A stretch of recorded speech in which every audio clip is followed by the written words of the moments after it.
welcome to the show. Thanks for having me. You see, I love how we just like start talking. Like, there's no introduction, there's nothing. We Who just even am I? go. Yeah, right. It's All not, right. it's not TV. No. That's old school. That's dying. Sorry for all my friends that are working on TV. It's funny because I started working on TV. That was my career goal. It's like, hey, I want to become a producer or something. And then I did it, and I'm like, this is going to die soon. I need to get out. And that's when I got out. So how's it going? It's going good. It's what day is it today? It's Wednesday. Yeah. Give me more coffee. Champagne in the morning, really? I mean, hey. So I was texting Cindy, and I'm like, hey, you're on your way? She's like, yeah. Do you want champagne or coffee? It's like, it's 10 in the morning. Why would I drink champagne at this time? 2019 is the year of champagne moods. What can I say? So tell me a little bit about what you've been up to. So, I mean, I'm up to a whole lot. Let's see. I started CF Press, so it's a PR agency in Miami, and I focus mainly on restaurants. So I represent a slew of Miami restaurants. I'm a sommelier, so, I'm like a fancy wine expert. Just kidding, I'm not that fancy.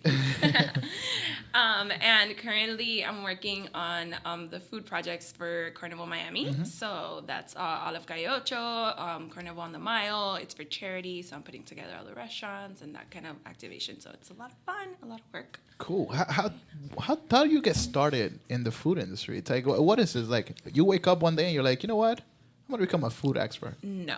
How does it work? So I graduated from UM, and I was like, I'm going to take a gap year before I go to law school. I had taken the LSAT. Oh, so you want to be a lawyer? I had wanted to be a lawyer since I was like 3. And I was like, I'm going to go to law school, but I'm going to take a gap year. I'm going to like eat, pray, love. I'm just going to do like white kid things. And I was like writing for Cosmopolitan because my friend had interned there when I was in college. And then I reached out to the editor of Miami New Times, and I was like, hey, look, like, I've been writing for these places. I want to write for you guys, like, in the meantime. And then he's like, yeah, cool, come in.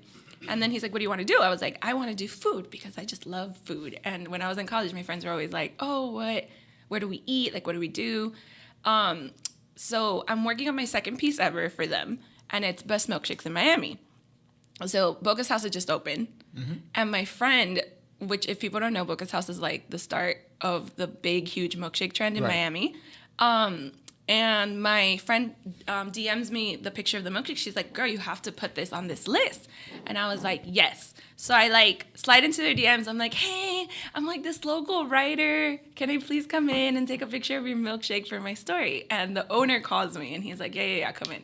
So I got on like a Friday with my mom. And we're sitting down, they're bringing all this food. I was like, what is this? Like, a whole new world. That was like 3 years ago before like the influencer thing really peaked with everybody getting all this free food at places. And we sit down, whatever. The owner comes up to me and he's like, hey, can I talk to you? I was like, what's up, person that I just met?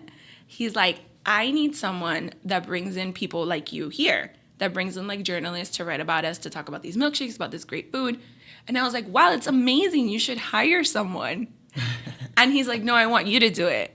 So, I mean, really, really long story short, I was like, let me think about it. And then I was like, fine, but I'm going to do this like in the meantime because I'm going to go to law school at the end of the year.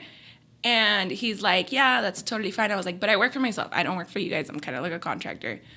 He's like, sure, that's fine. Basically, like some months passed by. I had to make like a decision, like, am I going to law school or not? And he's like, listen, we're opening up 5 more restaurants. Like, are you here or are you not? Because, like, I need to know. And I was like, parents, I'm going to be a publicist. And then after that, I took my sommelier certification, and it just kind of spiraled from there. So everything just happened. Just kind of happened, yeah. What was the plan? Okay, so I know you graduated high school. What was the plan?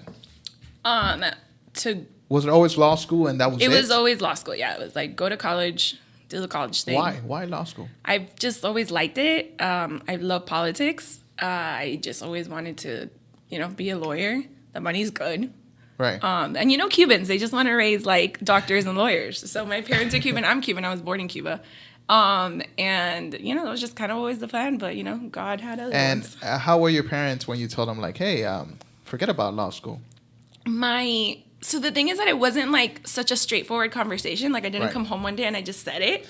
Like in my mind, that would have been really bad. I did, but my dad is like, hey, so like when are you gonna like finish your applications? When are you gonna finish your applications? And it just became like a thing.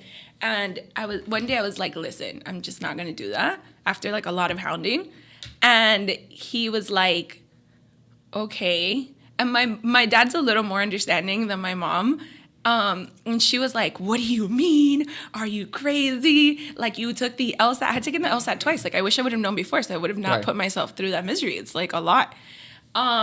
So, you know, whatever. Your parents. That's how it is. So this whole thing started from somebody telling you, like, I just want you to handle my PR. Yeah. And, you know, there's a lot of people with projects like, yeah, we're going to do this, we're going to do that. And you pretty much believed in them. And you said, you know what, I'm going to forget about law school and do this for you guys because you said you're opening 5 restaurants. You know, I think, like, law school's always going to be there. At this point, I definitely don't want to go. But at that point, my mindset was, like, it's always going to be there. This is kind of an adventure. Right. And I'm just going to do it. I love food. Like, the money was good. And I was like, hey, let's just see, like, where it goes. If, like, in 2 years I change my mind, then I'll just go to law school. Like, my LSAT score's still valid. So what's your mindset now? I mean, now I'm just really, really into the Miami food scene and helping it grow. I think we have something really cool here. We're never going to be like a New York where it's like so wild. But I do think that there's a lot to be explored here in terms of like these amazing chefs and this amazing food scene. So now I'm just like so in love with this that I can never do anything else. But before that was never the case. The question that I know a lot of people are going to want me to ask you, do you get a lot of free food?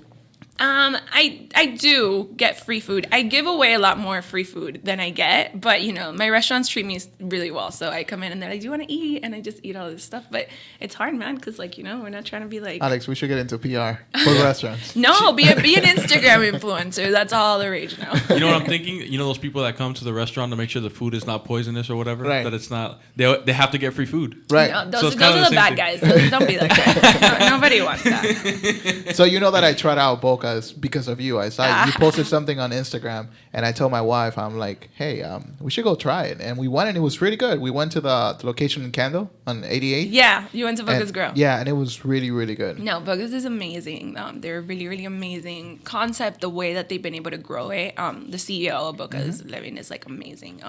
He's just like a really, really smart entrepreneur. I think he's doing something in Harvard now. Like, really? Yeah, no, he's super dope. So yeah, the food's great and the business is amazing. So I'm just like really happy to have started with them. I think they really took a chance on me, and I kind of took a chance on them, and it worked out. So, you know.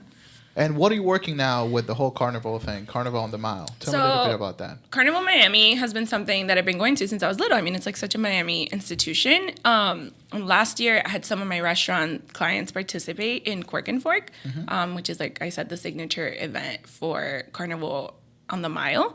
And last year, the president of the Kiwanis Club, which is the guy who, or like the club of people who put it on, he calls me and he's like, hey, listen, we know about you. We've heard about you. We want you to help us like pick out all these restaurants and do that. So that just kind of spiraled into us putting on Cubano Wars for Calle Ocho, which is going to be like a super amazing Cuban smackdown. Not of Cubans, of Cuban sandwiches. Okay, there we go. So yeah, I mean, it's a charitable event. Like everything they do is for charity, which I love. I think community outreach is like so important. And giving back to the community and just being really like involved with that. So their mission is great, and just, you know, food and wine. Why not? And quick question: how do you handle your business in the sense of you're probably very limited in the amount of time you have available, right? Because people think that having your own business is all the luxury and like the traveling and getting whatever you want whenever you want and being your own boss. How many bosses do you have? I have a lot of bosses. So some people think that when you own your own business, you're like the end all be all, but everybody answers to someone. And that's why I try to like tell, you know, people when they ask me these questions, I'm like, everybody answers to someone. Like, yes, I am my own boss. Like, I don't have to like ask for vacation time or whatever. I'm just saying, hey, I'm leaving, as long as I plan my things out well. But all these restaurants have owners, and I have to answer to them. And I mean, as you should, right? Because these are small businesses themselves. So like, you need to be respectful of them and respectful of their wishes. And they're your clients. So yeah, you they're gotta my take clients. Care of them. I know you've been traveling a lot. How is that experience? I love to travel. I'm a gypsy at heart, which is funny because I'm like also very type A. So hey, I've been to a lot of places. I've been really lucky. Last year I hit up 6 countries. I was in Italy, then we went to Hungary, What do you do when you go to these places? I try out a lot of the food. I try to check out like all these like amazing restaurants. When we were in Berlin, we tried out this place that's on Chef's Table, and it was like amazing. One of the best meals I've had in my life. I just love to explore. I love culture, and I love like seeing the world, and I think, why not? And you wanted to be a lawyer. And right?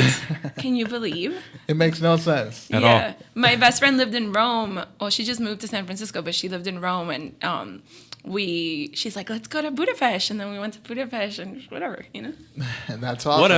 Whatever. Yeah, let's just go, It's a Wednesday. You know how long somebody has to save? Like a person has like a normal job. Yeah. That's like whatever, decent income. Not only saving, accumulate all the days and crap that they need to be able to get out of to go on vacation. A lot of people are like getting sick. Yeah. People are like 3 years from now, I'm gonna go to Budapest. Yeah, it's like okay. I think the paid time off thing is like the biggest thing because you can get like flights with miles. Airbnb makes it pretty affordable, and like these cities for the most part are not that expensive. But I always tell people, I'm like, go and see things. The first time I saw the Eiffel Tower, I literally cried. I think there was a lady that married the Eiffel Tower, but that's a different conversation. Yeah. I hope they don't get a divorce. All right, so tell me a little bit about Miami. How do you think Miami is going to be in the future when it comes to food? Miami is dope because it's, like I said, it's not oversaturated like New York yet. But we do have like all this like great talent coming. We have people like Jeremy Ford who are here. He was like on Top Chef. Amazing chefs that are really cooking like great food. And I just think like the more that we support the local businesses and the local restaurants, the more amazing chefs will come in and the more national press will come in, which is something that I really focus on with Sia Press, is getting a lot of national press on these restaurants because it's what we want. We want the rest of the world to see us like not only as like a party town or whatever, but just like an amazing food destination. Go to Miami, go to the beach. That's it. That's the only thing we're good for. It's there's more than that. Yeah, there's so much more. There's so much culture, and it's not just like Cuban culture, which is my own, but there's so many Venezuelans now, and their food is amazing. And their culture is amazing. So many Colombians, right? So it's just really like a really cool melting pot of like Hispanic cultures. Right. I think that's amazing. What would you say is the number one marketing strategy for, let's say I'm trying to open up my own restaurant? What do I have to do to be able to get people to come to my restaurant and like try my food? I think you have to have an interesting proposal. I think if you're going to do something that everyone else is doing, why? It's like I don't want to compete with La Carreta. It's like... No, I just think you have to like bring something to the table, that's different and new and innovative. Even if you're not reinventing the wheel, even like for example, like this place that is in Little Havana called Sandwich in Miami. They make sandwiches. I mean, sandwiches have been around forever, but they're doing like a cool twist on it, and it's new and fresh. So I would just say do something innovative. I would say have a really good product, like. Not everybody's going to make everything from scratch. It just depends on what kind of restaurant you are. Right. But have something that's, like, delicious and good and well-prepared, and then just have, like, a really good publicist. Put her website and, like, Instagram tags and everything. That covers the whole city. I have a question, though. Because there's a lot of restaurants, obviously, in Miami. Any city. What is, like, the number one reason why restaurants go out of business?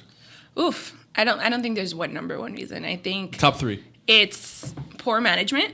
Like they don't know how to manage their money. They don't know how to like do their profit margins and things that I am honestly go way over my head. But if you're opening a restaurant, you should know poor marketing, like not knowing how to get the word out. Because a lot of people think that it's like open up and put a sign that says we're open, and then sit down and wait for customers to come in. Yeah, I think if you're like in like small town Kentucky where there's like 2 restaurants, you could do that. Right. But in a place where there's so many and there's so many neighborhoods, that's just not. What do you think is the impact of social media in small businesses? Social media is amazing. I think it really. Not even like in small businesses, I think in just getting the word out about people, like artists are getting discovered on social media. Like now things just take less time, I think. Right. You can just like, if you have like a really solid campaign, you can just put it out on social media and people will get to know. And it's also, for the most part, free-ish. I mean, you probably invest in some ads and things, but it's a lot less money. Like now you don't have to be printing out all these flyers and you're having someone take it around. I think it's just way more streamlined, I would say. Okay. And this funny question. You know what? We're going to leave that for later. I'm not going to do that now. It's too early in the game to do that. I want to talk a little bit about finding customers, okay? Someone, let's say a 14-year-old, 15-year-old girl that's like, hey, I want to get into PR. How do I get started? Well, I mean, honestly, I'm the wrong person to ask because I think the traditional PR route is you go to school, you study PR. I didn't even major in PR. I majored in political science and English literature. So, Right. Ask me about books. I think that, you go, you major in this thing, and then you go and you work for like a bigger agency. With me, it was different. I kind of just made my own rules, which has been detrimental in the sense that like sometimes I was like, what am I doing? Right. And then also really great in the sense that I've been able to build like my own structure and my own guidelines for the things I want to do and do it a little bit different. Do I you think. think it's necessary to go to school for PR? Listen, I think if you can get classical training in anything, do it. It's amazing. Uh-huh. Do I even think it's necessary to go to school for some things? Like, no. I think that there's some people like Andrew from Night Owl. He dropped out and he has like an amazing successful business. Do you need to go to school for business? Probably not. Do you need to go to school to be a doctor? Hell yeah. Please go. I don't want my doctor Please to be go. like, yeah, I learned on YouTube. Go to law school. Go to whatever. I think. Or a pilot. Yeah, Like, you imagine a Right. pilot. It's like, guys, I just want to let you know that I learned in YouTube University. It's like, oh my god. I was a C average. No, like listen, I went to an amazing school, go Canes. But if you can figure it out early enough and you can get the training for it, do it. If not, honestly, it's not the end of the world either. How do you get new customers? I've been really lucky because I think a lot of my customers or my clients have come to me. Mm-hmm. Somehow we just meet. I think the best way to do these kinds of things is organically. Like you just really love a place before. Like at every place that I represent, I have gone before and spent my own money. Right. Even if it was just like the week that they opened and then the next week we started working together. And then they're like, hey, like, what do you do? And then we just get to talking and they're like, cool, let's do something interesting together. I think there are a lot of agencies, like really amazing, successful agencies that have someone that's just dedicated to like scouting new clients, like new potential restaurants or stores or whatever. But for me, up until now, it has been pretty organic in that sense, which is So networking, show up and just sell. just really like love something. I think if you I can't represent something or like sell it to the world if I don't love it. So if I don't like your food, I'm not gonna, even if I am a good publicist, I'm not gonna be a good publicist to you. Yeah. So it really just needs to be like a genuine. That's like us doing marketing for a vegan restaurant. It's like, Well, okay, shout out to Buddy Cakes, the best vegan place in all of Miami. That's different. Once they start pulling out food that is supposed to be meat, but it's not.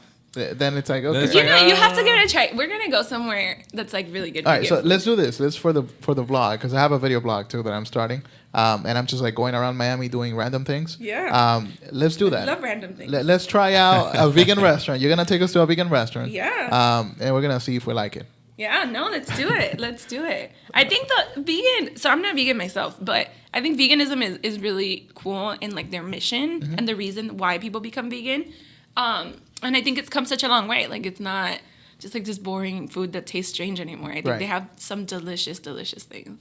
In Berlin, they actually have tons of vegan restaurants, and we went to like a couple, and I was like, am I even in Germany? Like, what's going on? Where's like the Wiener Schnitzel? So when it comes to wine, how do you get started in that? It's like who wakes up and says, you know what, I want to be a wine expert.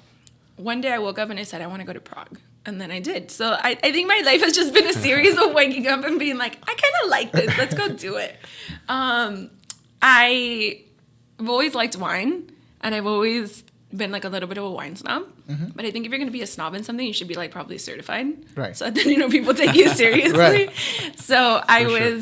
was... Especially when you're drunk, people gotta take you seriously. You know, you're like Oh holding. my it. God. At this point, I can say whatever and people will believe me. Like, if I'm around the room of people that don't know a lot about wine, I'm like, yeah. Can't you just smell the dark chocolate? Like the fermented, I don't know what. And everyone's like, yeah, oh my God, I got it. Yeah, it's good. Yeah, so I basically was like already starting in the food thing with Boca's, and I was like, I really like wine. Let me see how I can learn more about it. I'm just like a genuinely curious person. And I basically Googled like wine classes. I was like, what do you do? And the U.S. Sommelier Association was hosting one of their like certification seminars in Miami like a month after I had Googled it. So I like basically signed up, I paid for it. I was like, let's go. And then I took a week off. I did the class. And I got certified. Man, that's awesome. Yeah, and then everyone's like, "Is it like this the Netflix documentary Psalm?" And I'm like, "No, guys, like, it's like next level, like Jedi." So, do you think if you were to put a percentage to how you should do things, planning versus action, how would you go about it? I think one of the most important lessons in like entrepreneurship is pivoting. So I think you need to like have a plan. You should always have a vision. You should always have some sort of like, this is what I'm doing, kind of thing. But you always need to leave a lot of room for if things don't work out, if something goes wrong, if something goes right and you just like change your mind, you know? So I would say it's like 60% planning and 40% other things. But definitely, I mean, action is important. Yeah, like you can have like all the plans in the world and be like, I'm going to come up with all these really cool ideas. And then you just don't do anything. And that's how someone else invents things that you want to do. Right.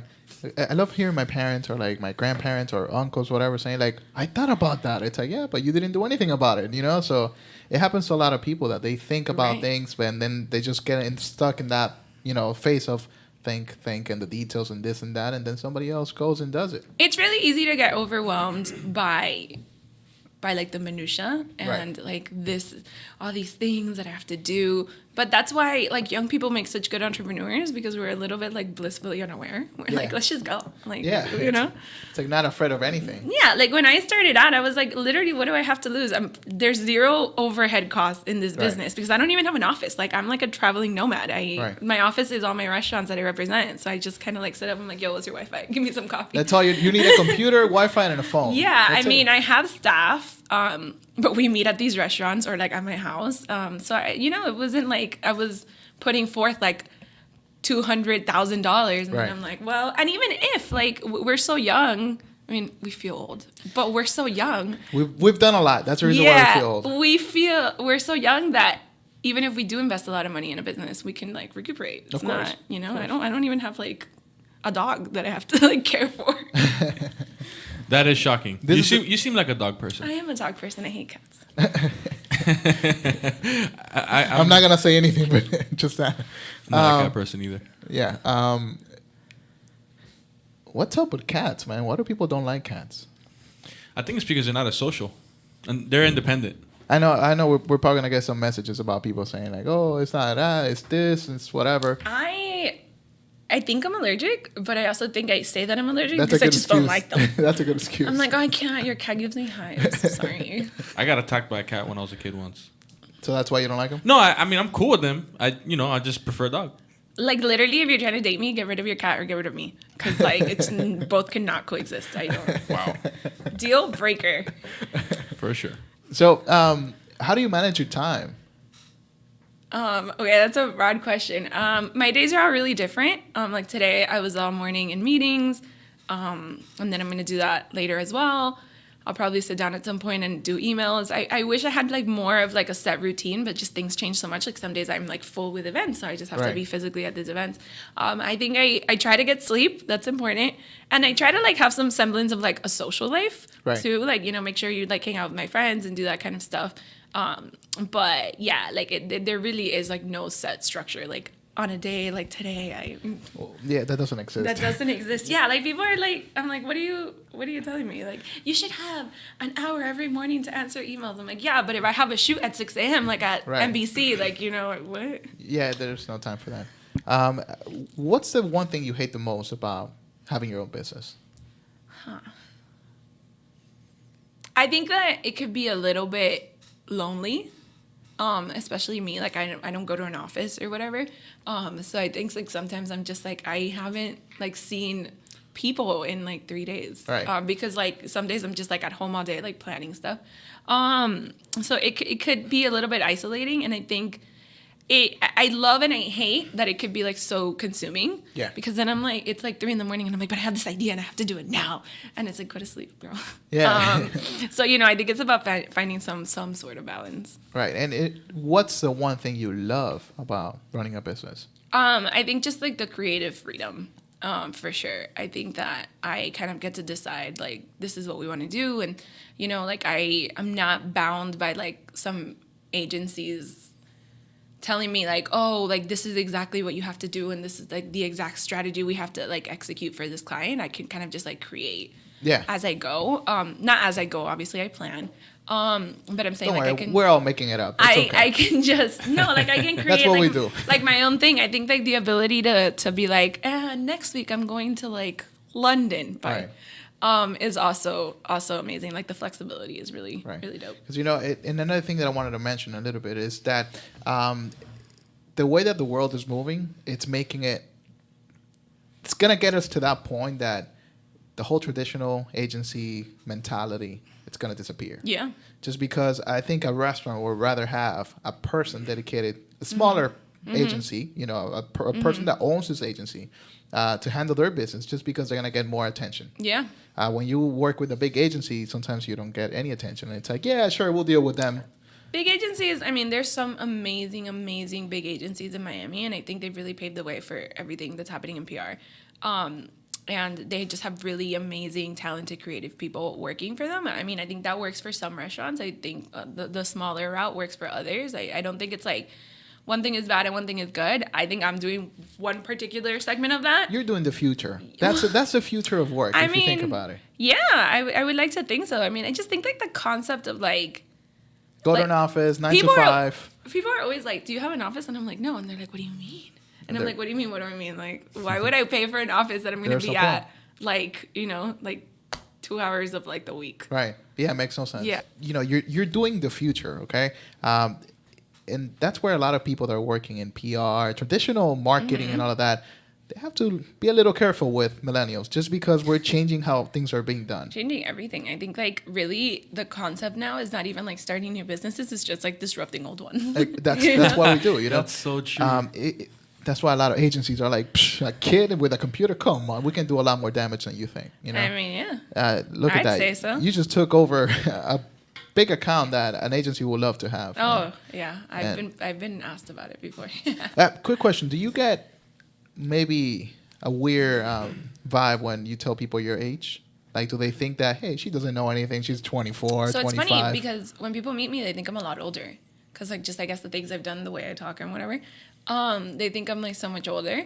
And then I'm always like, they're like, how old are you? I'm like, guess. I will literally give you $100 if you guess correctly. And then everyone's, like, always like, oh, 29, 30. And then they're like, what? You're that young. So, yeah, it's always kind of, like, a funny reaction. I don't think it's ever been, like malicious. Like, people have looked at me and been like, oh, well, this little girl. Right. But they're always like a little surprised, which I think is funny. Well, at the beginning of my marketing career, I remember I used to hide my age. I didn't talk about it at all, just because I knew how some people were, especially I work with an older demographic. Yeah. And, I remember one time the conversation popped up somehow, and I told him my age, and the guy literally told me, my daughter is older than you.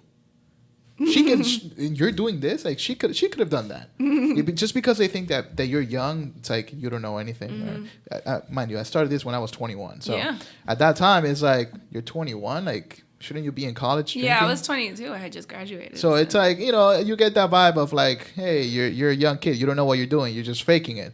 But we have the internet. It's like it's like we know. We don't have to write down our questions and go look it up in the encyclopedia on a Saturday, Susan. No. We just go online and we get instant information. We respect our elders. Say sorry to Susan.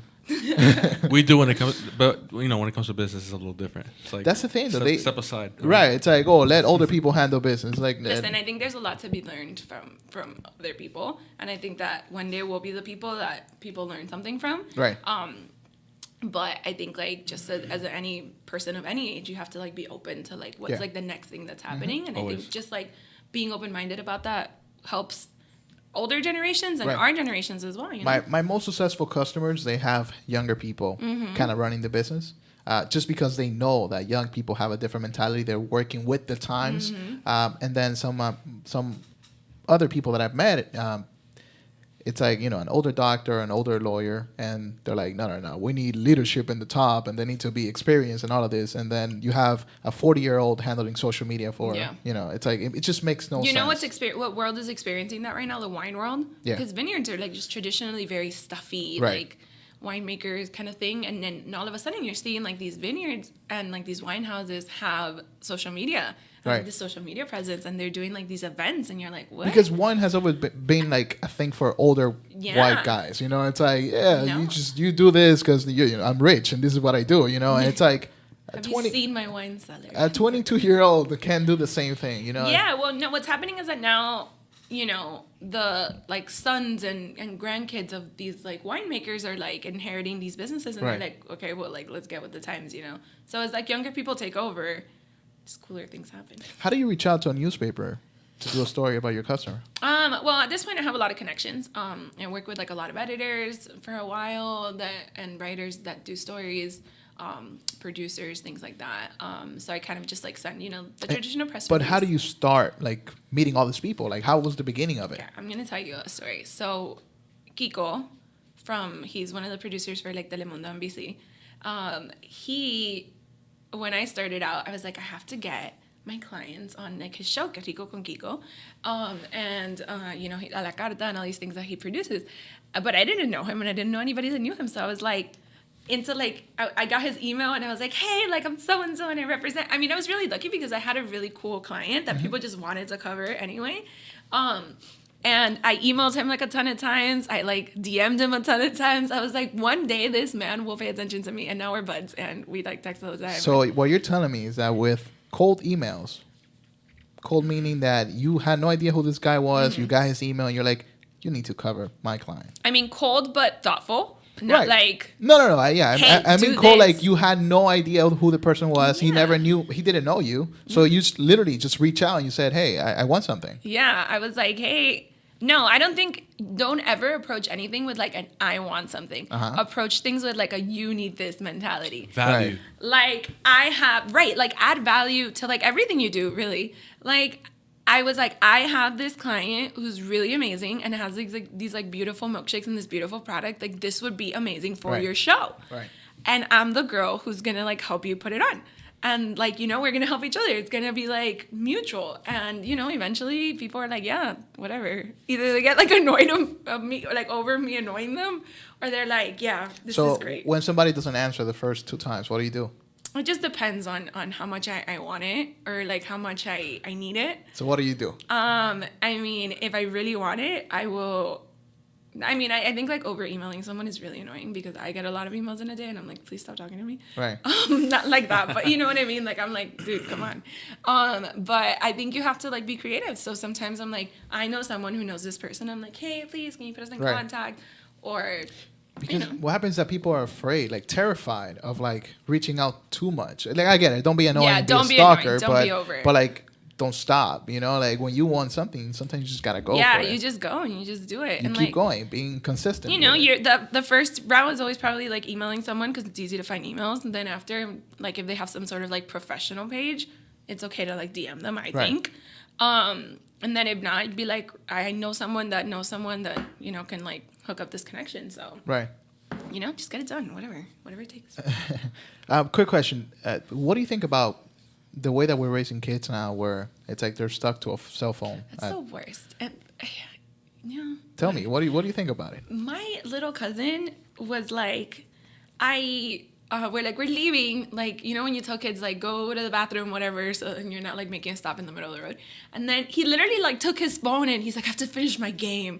And I was like, what is this obsession? Like, no, it's problematic. I think like when we have kids, it's gonna be interesting because now it's not only like the people that are around you that are like not a problem but a potential threat, I guess. Now it's like the whole world and like with these weird games that they have, I just can't. Because I think you were able to build a business based on being able to talk to people. Yeah. Right? And you ask a 12-year-old, it's like, hey, so what do you think about... Zero social skills, like, dude. Yeah. You ask them, what do you think about whatever cartoon you're watching? They're like, good. And that's they it. watch people on YouTube watch videos. And I'm like, what? Like, I watch videos on YouTube. I love YouTube. Right. But, you know, I'm like, what do you mean? Like, it's like watching people play video games. It's like, why don't you just play the game? Yeah, like, just play the game. Like, what? They're professionals. Maybe it's not out yet, though. That happens. I mean, come on. It's still bizarre. It's still but very bizarre. It's so bizarre. And I think it's hard because I think, like, I'm not a parent, but I think kids are a lot, you know? So Yeah. I think if you can, like, you know, get them to be a little calmer by giving them a phone, like, why wouldn't you? But I think in the end, it's detrimental. But at the same time, I think, like, when they were going to be there. At what age did you get your first cell phone?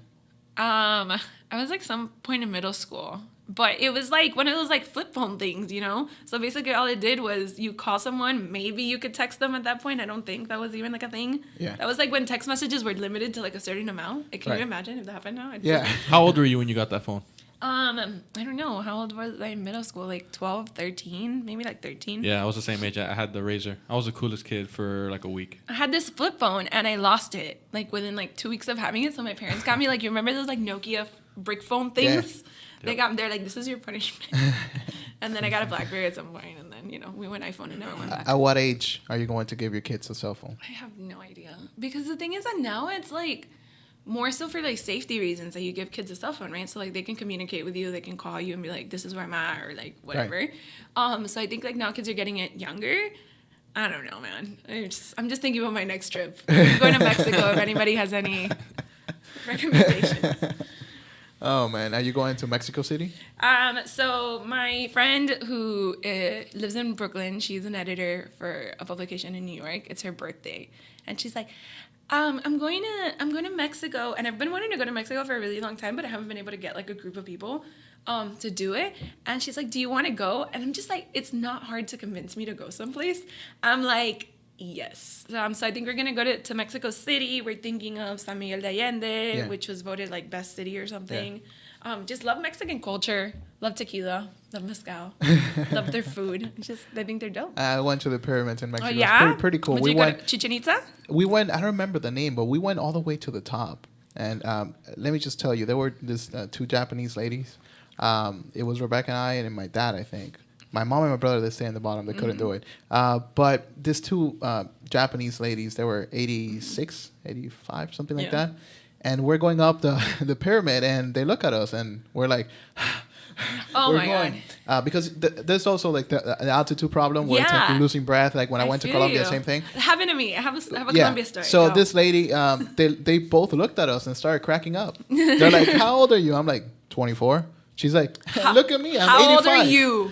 Yeah, man, it's like... It's the question. Yeah, okay? no, but here's the thing. Like, I felt so bad. I was like, I need to get in shape. These Japanese 85-year-old ladies are killing me. You know, it's like, oh, man. But do it. It's fun, though. No, like 2 years ago, I was, you know, like just going about my Wednesday. And all the cool stuff happens on a Wednesday. Yeah. That's why we're here today. That's why we wear pink.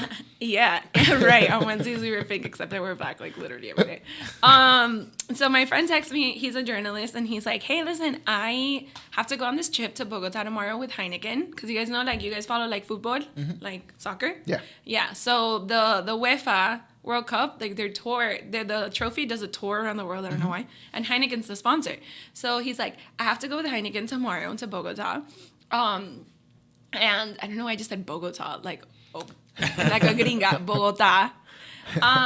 And he's like, I have to go there, but I'm sick and I can't go. Do you want to go? And I was like, listen, I have a meeting tomorrow, but I can cancel it. I was like, where's my passport? Let's go. I literally ran home. I like packed a bag. So basically when we're there, they have this thing called Monserrate in Bogota, like the big mountain thing. We didn't even climb it. Like, we went up the cable car thing. Yeah. When I got up there, I thought my heart was going to explode. There's a church up there. There's a church. Yeah, it's super beautiful. You can see, like, the whole city. Yeah. Gorgeous city, gorgeous people. Love Colombia. But I like took like 3 steps, and I was like, this is what old age must feel like. I was like, guys, I'm going to die. So I really want to do Peru, but I know for sure I have to go like a week before just to like acclimate, because we're from Miami, like everything's flat here. Hills are a betrayal. You know? I'm like, what is this? Yeah. You know what? The only thing I hated about Monserrate is that you have to pay to use the restroom. You do. It's like, okay, cool. And like, we didn't have money, so we had to go up to like if you don't have cash, our Heineken caretaker lady, right. and be like, yo, can you give us some cash? And she's like, for what? And I was like, because we need to go to the bathroom, and apparently we have to pee. There was like a free one, but it was like you had to cross the street, and it's like a whole situation. So if you don't have cash, you can't pee. Love South America. That's pretty crazy. Really dope. I've never heard of that before. Yeah, it's actually like that in a couple of countries. Yeah, but here's the thing. What I love about it is the hustle. It's like, these people are like, hey, people gotta pee. Business idea. Done. Charge people, you know? Yeah, and you're a tourist, so you most likely. I was have- the only one on that whole trip that spoke Spanish, so they all kind of like deferred to me, and I was like, guys, like I'm not like your in-house translator. Oh man, that's awesome. Yeah. Okay, so what was the biggest mistake you've ever made? I made a lot of mistakes. I made like a mistake like yesterday, probably. You made a mistake by coming here. All these questions. Yeah. Right. That's a good one. The biggest mistake I ever made. I don't know, man. I don't want to be like cheesy and say like all mistakes are learning experiences, but all mistakes are learning experiences, you know? I have definitely made mistakes and things that like I should have, you know, probably thought out better or planned for better or whatever. But I, you know, like I had staff, I had to fire staff. Right. So that's probably like, you'd be like, well, if you would have like, you Thought know, about about it more or something. But, you know, like now I know how to do that. So Right. now I'm like, cool, you know? Next. So what? Dealing Do it with... again. Yeah, you have to know when you have a business, you got to know when it's the right time or to hire people and also to hire the right people. I think even more, yes. But I think also knowing when to expand is really important because I think people get into the habit of just like go, and they want to expand too quickly. And you don't realize that if you expand into something and you mess it up, you probably just wasted that opportunity. Right. So, you know, I think that needs to be a little bit more like methodical. But other than that, like, you know, it's all... What's your vision for your business? It's all funny. Like, what's your ultimate goal? I think that for sure I want to grow this agency a lot more. I don't take on a lot of clients just because I want to like pay attention to the ones that I have and I want to make sure that we're doing like a good job. But I definitely want to grow it into something that's bigger in Miami. I just really like shining a light on the Miami food scene is important for me and just like the people that are players in that. But I think even more so than that, just really like having this be like a PR movement in a sense. Like I feel like there's conversations that we need to be having. And as publicists, like people that represent other people, we need to be pushing that forward. Like the conversation of like mental health in the industry, I think is something that's really important that needs to be had. Because, you know, like all these people keep dying. And you're like, well, why? Like we have all these resources, you know? Like why aren't we talking about these things more and getting people the help they need? You know, just being like more, I think PR is like really exclusive. And I think it's very like all about optics and all about like the way things look and the way things seem and whatever. But I think just getting down to like a more real kind of sense of that and how that can impact the community and help the community, I think is important. Awesome. That was really good. Yeah. That's a long-winded answer. No, it was good. We have to get that clip for Instagram. So how would you define happiness? You know, I was asking myself this question recently because I think that changes so much. I think sometimes you're like happiness I think happiness for me is success, but I think it's like, how do you define success, right? So it's like the same question. So sometimes it's like, is success a lot of money? But then you get a lot of money and then you're like still miserable. So you're like, or not miserable, but you're like, there's something missing. I think happiness is balance. I think it's, you know, saying like, look at the things I'm doing, like in my professional life, and I have this, but I also have like a personal life that isn't lacking. Like I just like put everything into this one thing. And everything else, like I have no friends and I've never been anywhere and I don't do anything. So I would say yes, happiness and success for me is definitely like kind of balancing that, like feeling like I'm accomplishing things and I'm doing something, but also feeling like I'm doing things for myself, like on a personal level and for other people too. I think like part of success is definitely giving back in some sense. Okay. Can you tell me something weird about you that nobody knows? Oh my God, so many weird things. I just love how you worded that question. I don't know. Oh, I talk to myself all the time, but people know this. So it's funny because like I'll be like sitting on my computer like at these restaurants like answering emails, and then I'm like, dude, like why would you do that? And everyone's like, what? And I'm like, no, I'm talking to my computer. Like I'm talking to myself. I'm talking to like my computer. I run through like my to-do list like in my head. Like I'm like, oh, okay, like yes, but I also have to do this. And then people look at me like I'm such a freak. I'm like, whatever, just, you know. If you were able to go back in time, Let me live. will you change anything?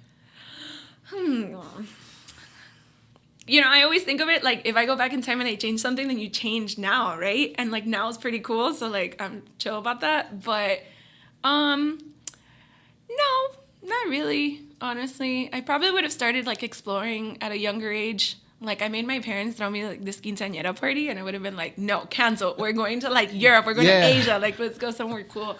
Right. I think that's like I always think back in that moment because we had the whole trip planned, right? And then all my friends are having these parties, and we're so Miami, we're so Cuban, and I was like, I want to have one too. And then my parents canceled the trip, and we did this like elaborate party that it was like great, and thank you to them for doing that, but. I look back and I'm like, oh, okay, such an enriching experience. So I think I would definitely change that. I would have gone to Paris sooner. No quinceañera, Paris. Yeah, Paris is amazing. Have you been? No, that's the trip for the year. You have to go. I've been twice, and I want to go back every single day.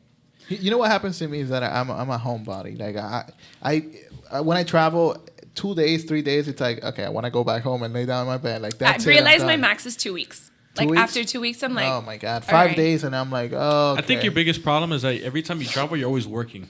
It's never like an enjoyment. Same. It's very difficult to disconnect. It's very difficult to disconnect, and I think like as an entrepreneur in this age, it's so difficult to disconnect because like I'll be like at dinner and my friends get mad at me because they're like, "Can you not?" And I'm like, "I just have to take this call, okay? It's very important that I take it right now." And I think just kind of like realizing that things can wait and life will go on is like such a concept. So that's my goal for the year. I got married and I'm like, okay, I need to change. Before I will be on my phone, always doing business. Or you're on your second wife. Just kidding. Love you, Rebecca. Oh, man. No, I got married for the first time. My high school sweetheart. Yes. That's one of the things that I wanted to change. It's like, hey, like, do I really, like, I was on the honeymoon and I will get emails. Where'd you go? And I'm like, we went on a cruise because here's the thing. We bought a house. Okay. We did all of that. Such a grown-up. Yeah, I know. But, we were like, okay, let's stay focused, Yeah. And I was getting emails while I was in my honeymoon. Ridiculous. And it was so tempting to look at it. Like we will be at the beach and I'm like, I'll answer later. Don't look at it. And that's something you have to learn. Like now I'm at that point that it's like, I didn't answer a phone call because I was eating or because I'm here with you, for example. And then before I will be like, I got to take this right now. Yeah, like I only looked at my phone once. I'm very proud of now myself. It's like, whatever, it can wait. I went to like this mountain in Georgia for like this retreat last year and there was no signal. And it took me like a whole day to adjust to the fact that there was no signal. But then after I was like, this is freedom. Yeah. After day 2, you're like, okay, no Wi-Fi. Like, awesome. I went to sleep right away. Like, it was amazing. I was like, look at this nature. Yeah. Something you gotta live in the moment. Like you gotta enjoy what you have in front of you. Yeah, for sure. I think being present is really it's very important, and that's something that a lot of people don't know how to do, just because social media is kind of taking over them. And because like you feel like just like this like sense of like impending doom sometimes. Like if I don't get this done, right, it's like the world's gonna end, and it's like no, it's probably gonna survive. You think social media would be considered an addiction? Yes. Oh my God. So I went off of social media last year for like 3 weeks and it was like liberating. Because even if you don't think about it, you're like, but let me scroll through or like, let me see what people are doing. Right. And you just waste like so much time. I think for sure it's an addiction. I think for some people just like getting all these likes and having all these followers is it's like, let me wait for the likes to come in. Yeah. And I'm like, all right, that's like a bit much. And something that it kind of bothers me is that there's so many people that they have an Instagram or a Facebook and they don't post anything, but they're on Facebook and Instagram all the time. It's like all they do is scroll, see what other people are doing with their lives. And they're not doing anything with their lives. So they spend the whole time, it's like, oh, Cindy's doing this, JP is doing that, Alexis is doing that. And then they're like, what am I doing with my life? They don't think about that. It's like, stop wasting your time looking what other people are doing and start doing something. Yeah. Because it's so easy to just be like behind a phone. So easy. And they have, what are those like fake Instagram accounts called now? Like where bots? people... No. Like the ones where like people get like an account just to stalk you or something. It's like a name. One of these kids said it to me. Yeah.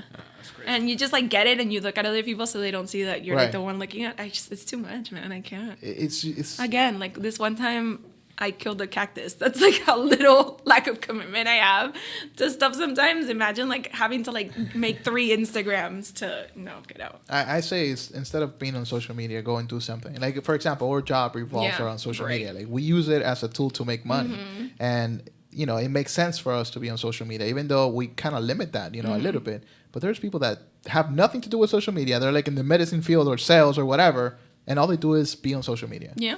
You know, it's like I mean, I think if you're using it to like learn or like expand your horizons in some way. they're not. They're doing it to see what Kim Kardashian did yesterday. You know, it's listen, I want to know sometimes too. Guilty. She's an incredible businesswoman. I don't care what people say. Like, yes, she's Of course, she's a little for sure. Yeah.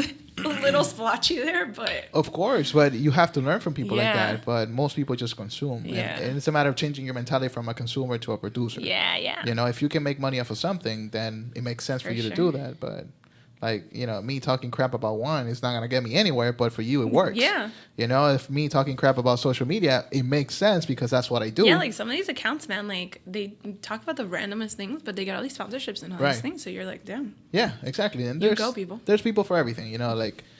Next thing I want to do is just start a podcast for golden retrievers. You know, I just love Bring golden retrievers. Beethoven. I mean, you can monetize anything, man. You really can. you can start an Instagram about golden retrievers. And yeah, and get a And sponsor. then, yeah, you Get so many eventually people are like, can you post my dog? Sure, but I have to charge you, $5,000 to do that. I mean, I think that industry in a sense is getting a little bit out of hand. Like the Yeah. things that I think it's hard with social media and like these new like influencers and all these things to like really be able to measure like the return on investment. Right. So yeah, like I'm paying you whatever $1,000 for like a post, but like how much are you actually going to generate for this Right. business, you know? And like how do we measure those metrics? Which is always like a struggle with restaurants and like PR, and it's Right. like I'm paying you this money on retainer, no less, but like How do I see that? how do I ROI? see that? Like, right. And I think that people don't think about that, and they don't think that this is like it ends up being a game of profit margins, Right. right? And so it's like, yes, you have all these great ideas and you're so cool and you're so creative and whatever, but like how is like what you're actually doing Mm-hmm. gonna like impact the money in these businesses? Do you know? think, coming from a PR perspective, do you think traditional media like newspapers, television, do you think that's going away? What do you think about that? I mean, I think there is definitely a decline in print media, just because it's so expensive to print, like newspapers and all these things. But I don't think that newspapers or magazines or whatever are ever going to die. I just think that they might shift more, which they already have, to like a predominantly digital format. And I mean, people are like, oh, I want to be published in like Bon Appetit, for example, which is amazing. Yes, like I subscribe to that magazine. I want to get it every month and I want to read the stuff. But digital is evergreen. So like if Right. you have a digital publication, like you can Google it forever or search it forever, as opposed to like the one time I got this one print magazine Right. thing. So I think it's just a shift. I don't think they're dying. I think like a lot of even news outlets like TV, they're switching like their format too to like include a lot of like digital content. I think it's Right. all moving towards digital, but I don't think it's gonna die. I mean, I love going to studios and filming shows. Yeah, it's fun. How do you think that someone can make money out of, doing something they love, like a blog or something? Like for you, for example, you love food and you're like, you know what, I'm going to get in the food industry and this is what I do. It wasn't that easy, but I It's think never just- that easy. I think now it's a little harder, especially for like these influencers, because it's so saturated. Right. And I think when you're the first of anything, it's like a lot easier. I mean, it's harder because you're like kind of paving a way, Right. but it's easier because like no one else is like you. So I think just being genuine and like just like adding value. I think just you need to wake up every morning and like add value to like the things that you're doing. Give me an example of an email that you will send to somebody trying to get one of your clients published. I mean, it just depends on the outlet. It depends on who I'm talking to, but it's just, I like to keep it specific. So, for example, like Valentine's Day is coming up, right? So, like, a lot of these restaurants have, like, menus that they're doing or whatever. So, I'll send them, like, it's like a pitch email. Like, hey, a lot of these people I already have relationships with, so I'm not like, hey, my Right. name is Cindy. Like, we're just going to go straight into Right, the right. thing. And it's like, hey, like, this is a really good add-on or like whatever to whatever list you're doing or whatever feature you're doing for like Valentine's Day. What do you think is the power of building relationships? Like, how important is it for It's so someone? important. I think it's top 3 most important things that you can do. Just because like that kind of furthers you along, and like Right. you get to help someone else, kind of Right. not come up. I hate the concept of come up, but like, you know what I mean? Like kind of build. Yeah, that is a better word.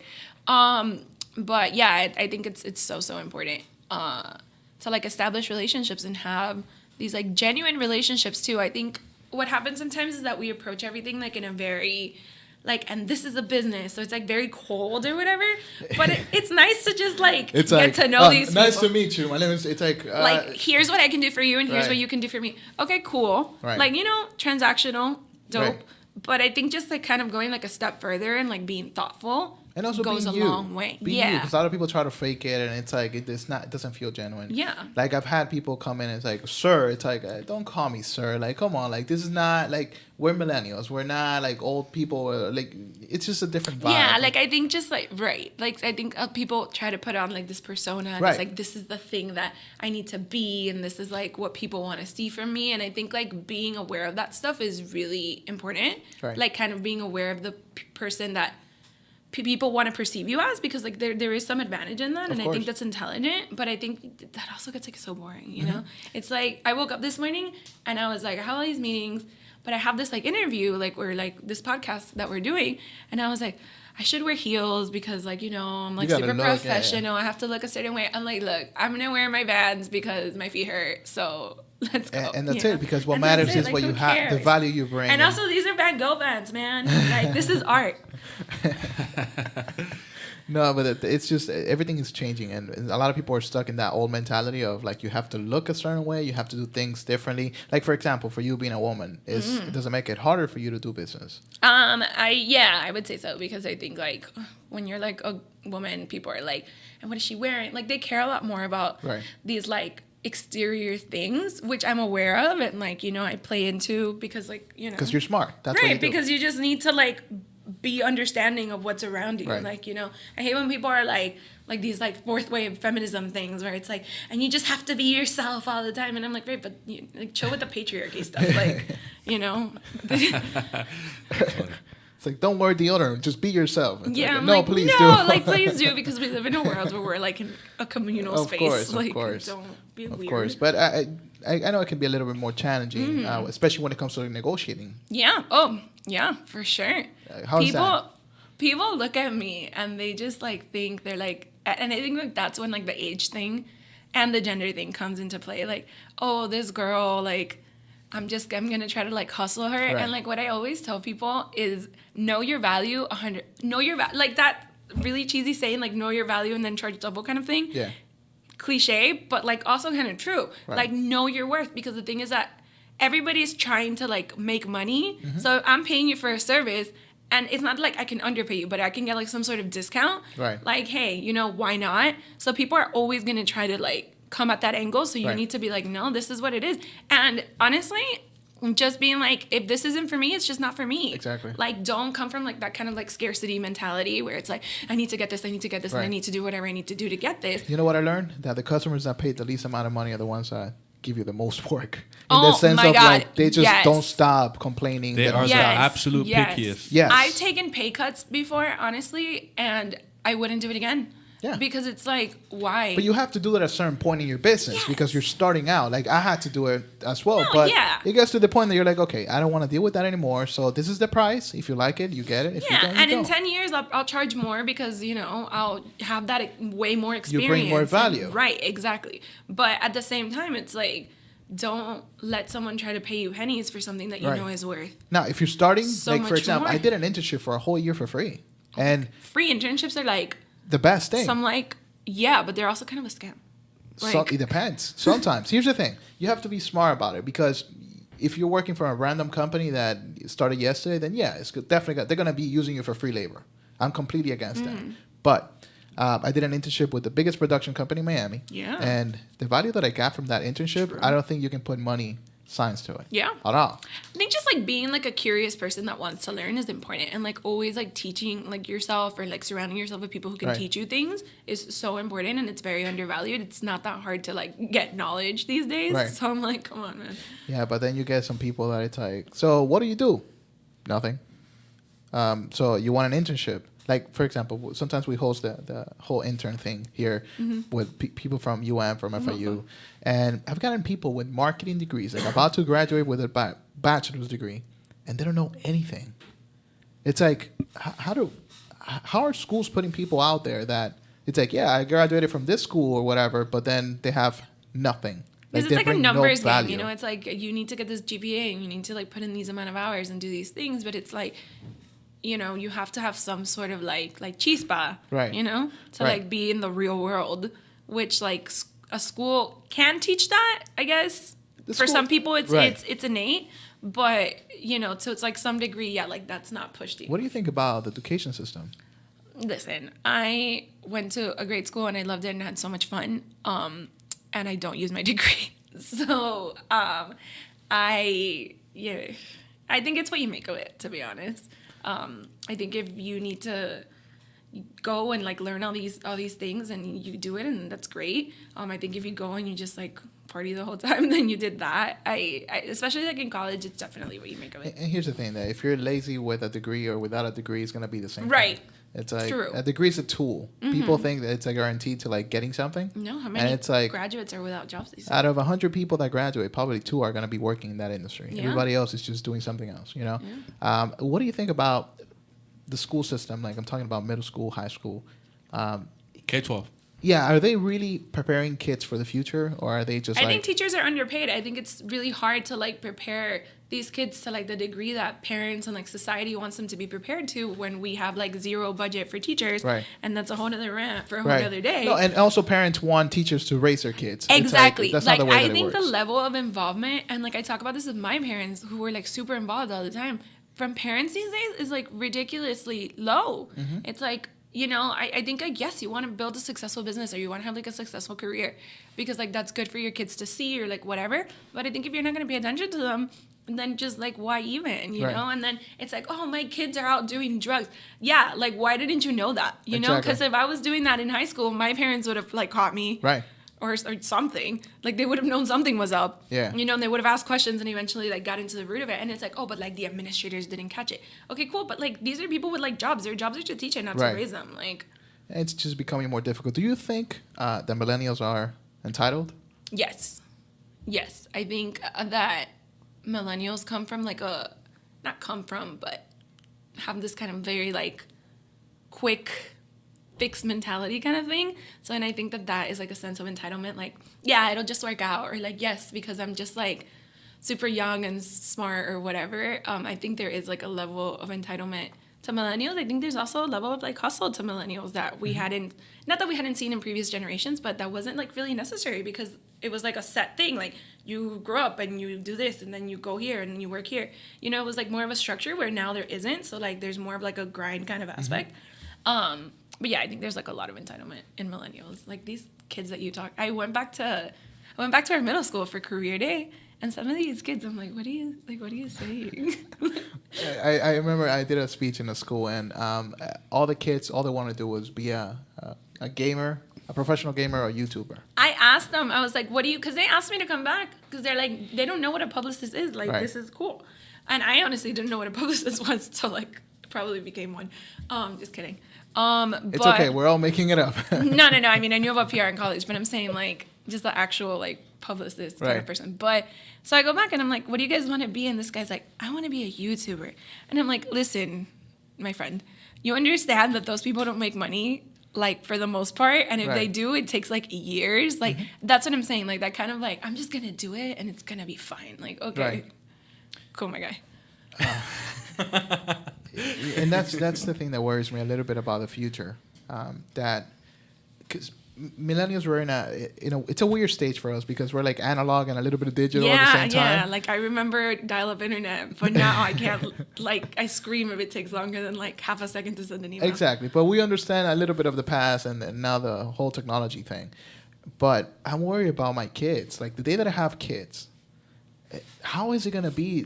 You know, like when it comes to everything, because you can raise them with the best parenting skills, whatever, but their surroundings, you know, if they go to school, they're going to be having friends that are not going through the same thing. Like I don't sleep now. Imagine when I have kids. Yeah.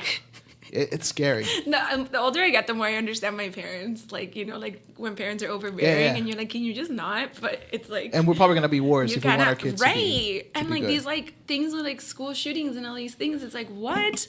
That never happened. No. Did you ever in high school feel like that was going to happen? Never. No. Like, I think there was that one kid in our class that everybody was like, he's probably going to grow up and be a little cuckoo. But Everybody had that kid. Everybody had that kid. But it was never like a real threat. Like, I never thought about shootings like until I got older and I saw these shootings happening. And I'm like, what? Like, and I think that has a lot to do with that sense of entitlement. That's what, really? Yes, I think that sense of entitlement of like I only care about my feelings and whatever I feel. It's like that. This is all the only thing that matters to me.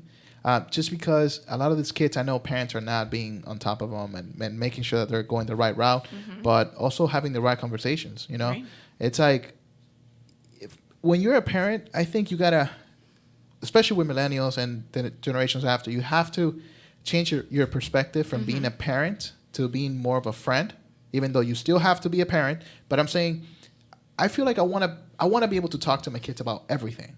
Yeah, every parent says that. I feel like. Well, the older generation. Here's the thing. Like for example, my parents were great, and they were pretty open. But you still feel like scared to go up to them and be like, "Mom, Dad, I broke some shit." You know, like I want to be open with them. It's like you broke something. It's like, look, it's okay. Just make sure don't do it again, and don't get mad at them. Some biggie stuff, bro, because like money doesn't grow on trees. Right? Exactly. You know, like you want to be a little bit different in this. Like you have to learn from the mistakes your parents made. A little more relaxed, I feel like. Yeah, and not more approachable, and not led by fear. Not exactly. If you're Hispanic. It's very difficult. Fear is how they run your life. Yeah, it's like tira una chancleta or something. I never got hit ever. I'm like, people You're think Cuban and you've never been hit. I never. And people think it's the wildest thing, and I'm like, what do you mean? I'm very pro like having conversations, and like I feel like if you really talk to like a child, right, like they're a grown up, they probably won't understand everything, but they'll get it. I don't think I think like hitting kids is savage. You know, come at me, people. No, it is a little too much. Like, there's okay.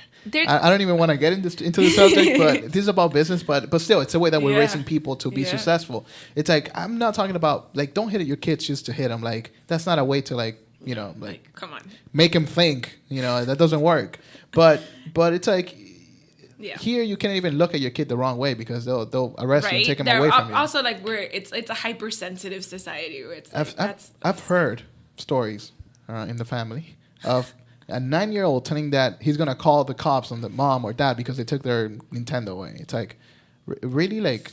And I just said Nintendo. I sound like an old guy. Xbox, whatever it is, you know. But it's like, look, you know what? You're gonna call the cops, and I'm still gonna take your Nintendo away, and I'm gonna take your TV, and I'm gonna take like every piece of anything you've ever loved. But that's what I'm saying. It's like, how are you talking to me? Because that's the mentality. It's like my parents can't tell me what to do. It's like right. Yes, they so can. Yeah, I get that. That is like an entitlement that then goes on into like business or whatever, where you're like. My parents can't tell me what to do, so my boss can't tell me what to do. And it's like, well, you know, they're your boss, so by definition, they can tell you what to do. Yeah, I'm not talking about abuse and people taking advantage of people, but it's like, hey, like, you know, no. There is like a hierarchy. It's just when I get people asking, you know, one of the it's not a trick question, but something that I use to kind of like figure out who's the right fit for the team here. Yeah. It's if they bring up the money question in the first interview, I already know that I don't want to work with them. Really? Yes. Huh. You know why? Why? When you're a small team, you need people that are team players. True. Okay? In my mind, when I was like working with all these companies, I've never thought about money. Money was never the thing. It was always like, what can I learn? Can I work with these people? Can I learn something from them? And then it's like, okay, let's negotiate the price after. Yeah. After I already got the job, you know? But I see people now, it's like, hey, what's up? So my name is John Pierre, you know, and I'm going to interview you about, you know, whatever, this position. Mm-hmm. So how much does it pay? It's like, damn, dude. I mean, I think as a woman is a little different because I think that needs to be a more prevalent thing in your mind just because, like, naturally people will try to, like, underpay you. Right. And I know that's probably not the reality for everybody or, like, the experience of everyone, but I mean, the pay gap exists for a reason. Of course. So I think, like, you do need to be, like, more proactive about being, like, you know, how much does this pay? I mean, yes, do I think you need to have, like, genuine interest in working with, like, the client or... But here's, like, with a client is different. I'm talking about, like, working for someone else. Or, like, I'm talking about people that are 17, 18, 19, that they're still in school, they have no skills, no experience, and all they care about is money. Yeah. Well, yeah. It's like, yeah, you have to pay for your stuff. I'm not talking about, like, hey, we're not going to pay you. I pay every single intern that we've had. Awesome. You know, it's like, I believe in paid internships. Yeah. But when you interview them, all they care about is money. And I don't think that... Especially not at that age, yeah, for sure. At that age, you shouldn't... God, we've got into the age where we say at that age. At that age, yeah. But it's something that, like...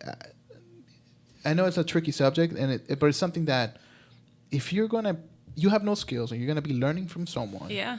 You should not be caring about... Give me $2 an hour and I'll take it. You know, don't pay me and I'll take it. Will you work for free for Elon Musk? Oh, yeah.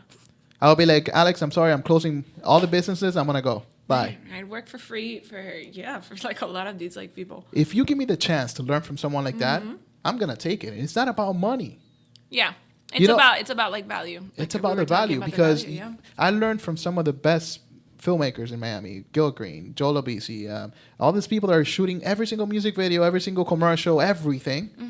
And you think I'm gonna like, oh, you're not paying me, so I'm not gonna go. It's like, I don't care about money. I want to learn from you. Yeah, and like the kind of entitlement that comes from like, oh, but I'm above doing this one task, and it's like, why?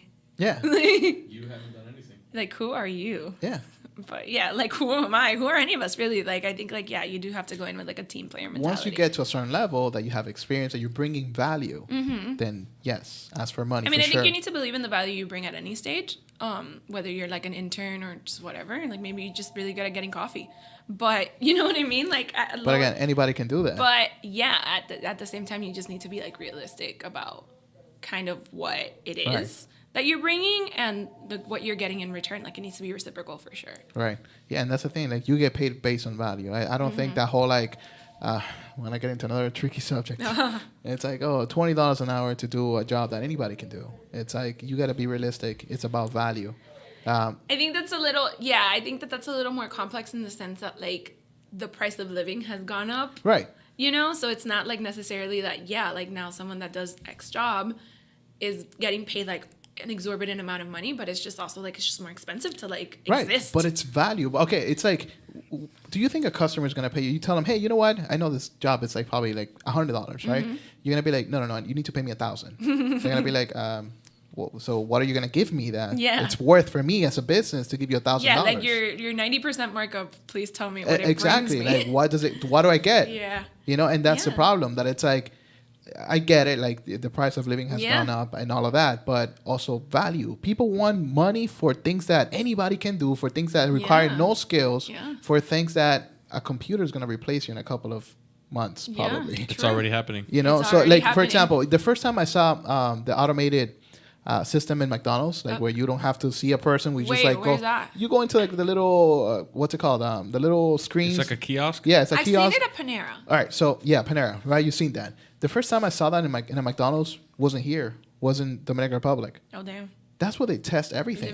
We live in the past. So this is what they do. They test it in other countries to make sure it works because you don't want to piss off the American market. You know, it's like Latin America. It's like, oh, they'll be okay. That is they bring this big screen and then people are like, I don't need to talk to anybody. I just go here, select. They won't make a mistake. They'll get your order correctly. And you don't have to deal with employees, like that's right? Something on Black Mirror or something. Right. Like that. But that's the future. Yeah. Okay. So those 3 or 4 machines right there replace probably 8 people. Just because, you know, those machines don't need to take vacation. Like toll workers. Yeah. Remember the same when thing it with was tolls. like a toll worker? Now the it's same thing with automated. that. You know, now they're doing that in Latin America, where before you had to stop in every toll and like throw in the coins and the little thing. That was inefficient, honestly, to begin with. So. Yep. But those were jobs that we're losing. No, absolutely. But those people, what are they doing now? You know, it's like, what are they doing? If you weren't going to school while you were doing that job, because that's that job that needs to be like, I'm building up something. So when I'm done with this, I'm going to be able to make more money. Right. What are those people doing now? Yeah. I mean, like, even, like, grocery workers. I don't even go to grocery stores anymore. I just order it from, like, Prime now. So, So, Whole Foods, that's why Amazon bought Whole Foods to pretty much eliminate all the cashiers and everything. Or, like, Instacart and, like, all those things that exist. Like, just why and the same thing with our own industries, like PR, for example. Before, you needed an agency with designers and contact people and salespeople and everything. You needed a team of 100 people. Yeah. Now, one girl from home. Where do you live? Like the Gables. I'm like, okay, so one girl from her with a computer and a cell phone in the Gables can completely do better work than an agency. Yeah, I mean. But think about it like that. It's like before, for a restaurant to get the job that you're doing right now, they had to pay $10,000. So much money. And a bunch of people had to be involved. Yeah, I'm like, how much? I mean, I still think that like really successful restaurants have a really successful team of people. Right. So like maybe they have me like as their publicist and they have someone that does like really stellar marketing for them, and they have someone who's like, you know, whatever. But I do think it takes like a village with these restaurants for sure. But yeah, I think like it's less now about just like this ginormous team of people and let me do these things. That half of those people were unnecessary. That was just the industry. Like, you know, the film industry, it's completely different now. Now, before you needed to have an expert that knew how to light a scene or something, because you were shooting on actual film, so that cost a lot of money. Like you want to agents. Same thing. Now, before you needed agents, and now you can just start an DM me. Instagram, put really dope content up, and someone will find you, and That's it. Like, you don't need to go out and be like, please represent me. Right, because people only care about the lower workers in the chain, just because the people that do the tolls, things like that. But that's happening in every single industry. It's happening in all of them. It's called disruption. Yeah. And it's gonna happen regardless whether you like it or not. Yeah, and a lot of people blame government, a lot of people blame the companies themselves. A lot of politicians are running with that mentality of oh, Walmart is doing this, Amazon is doing that. Well, I mean, just look at our president, whether you like him or not. Yeah. He disrupted an industry, basically. A huge industry. Yeah, the highest office in the land. Oh, yeah. So, I mean, I have my own thoughts on that, but... Right, but it's just on a business sense, wow. You changed the game. Exactly, whether you like him or not. Yeah, now the Starbucks guy is I want to be the president, too. Exactly. The Rock, Oprah, all these celebrities now are well, some of them haven't come out yet, but there's huge rumors that they're going to come out. It's crazy. And I think it's only going to evolve from there for other campaigns. So of course. And it's happening all over the world as well. In Brazil, for example, they have a new president that was complete opposite of what they're used to. And he's a trip. It's just, that's what's happening. It's just happening in every industry. It's going to happen in our industries. It's happened with marketing. Yeah, social media marketing wasn't a thing. Yeah. For it's not that old. Right. And now it's so important. So for people out there that have a job that are probably scared that they're going to lose their jobs because of technology or whatever, start building something now. Don't wait till that happens. Diversify your portfolio. It's the same concept when you're investing. I will say diversify your portfolio of skills. Yeah. But I'm saying it's the same concept. When you're investing, do you want to put all your money in in one stock? No, because if that stock crashes, then you're in trouble. Of course. Do other things. I do PR, but I also do event stuff with the carnival. Let's say the PR world dies tomorrow. How will you make a living? I can be a som, because I am. I can do wine lists. Restaurants need wine lists. And, that kind of... I walked into a restaurant once, and I'm I'm a publicist. And the guy's like, oh, but we need a sommelier. I'm I'm also a sommelier. He's like, well, that doesn't work out for you. Come over here. You have a job. There's just so many things you could do it. And you can always go back to school if that's something you need to do. Yeah. We were talking about that the other day. It's look, if I cannot live off of whatever I'm doing now, either I can make you a video, a website, manage your social media, I can build your business. It's you got to get the skills so you can do anything. Yeah. Because if Instagram dies tomorrow, what are we going to be doing? Yeah. I'm launching in the next month or so, really cool merch that we're doing. So that's another revenue stream. Right. Of course. Just kind of you could be a journalist. Technically you can. I mean, it's about being... I've written... You've written for a lot of publications, so it makes sense to be able to have those options open. A lot of people have to learn that you get paid based on value. Right. The more value you bring, the more you get paid. What would you say to the people that are starting out in a career? It could be a publicist or somebody that's trying to get into that world. How do they get started? If they have no value in the sense of experience or skills, how do they get started? I would say that there is a benefit to niche markets, just because when you are specific about something, it's a lot easier to get started. So if, for example, you want to get into PR and you're but I really love fashion. So then you really focus on fashion and maybe getting to know following models or whatever, really trying to immerse yourself into that world. I think that is a good place to start, as opposed to I just want to get into PR. Okay, cool. A lot of publicists do, and a lot of agencies, they represent a lot of different clients. It's a big portfolio of fashion, music, food, whatever. But I think if you're starting out, just being specific about what you want to do and what you're interested in, I think always doing something that you're interested in, I think that's a tales of this time, is so important. Because if you're just I'm just doing this for the money, or I'm just doing this for whatever, then it's gonna show. Have you ever felt like quitting and just saying, you know what, I'm done with this? Yeah, I have. I think that you feel something one day because you're having a bad day. I think it's important to be hold on, this too shall pass. Yeah. So I have felt like that, but I've never imagined actually doing it. I'm what would I do? Not what would I do as in what kind of industry would I work in or whatever, because like I know that there's so many opportunities, but I can't imagine myself not doing this, which is so funny because I spent 22 years thinking I was going to do something else. Right. So, I mean, I guess I could just be a globetrotter. I think you already are. Well, yeah, a little bit. I think my Instagram bio says that. So lame, but people want to know where I am, I guess. Awesome. How can people follow you? Okay, we're going to go back to the whole people following you. Here's the thing. What's wrong with that? Okay, there's a lot wrong with it. How can people follow you on Instagram or social media? Yeah. Yeah, because in real life, that's weird. And Yeah, no. I think you're overthinking it. Yeah, I think this is 2019. If someone says, "How can I follow you?" People are like, I understood what he said. Like, yeah. "He's just an old man already." That's the problem. Yeah, you are a little bit of an old person that goes on a cruise. He's an old man. Look at him. No, so you can follow the agency at CF Press Miami on Instagram, and you can follow me personally too. It's public at Ferreiro Cindy. So yeah, my last name's a little tricky, but you just put Cindy, probably come out. Awesome. Thank you very much, Cindy. I appreciate you for coming.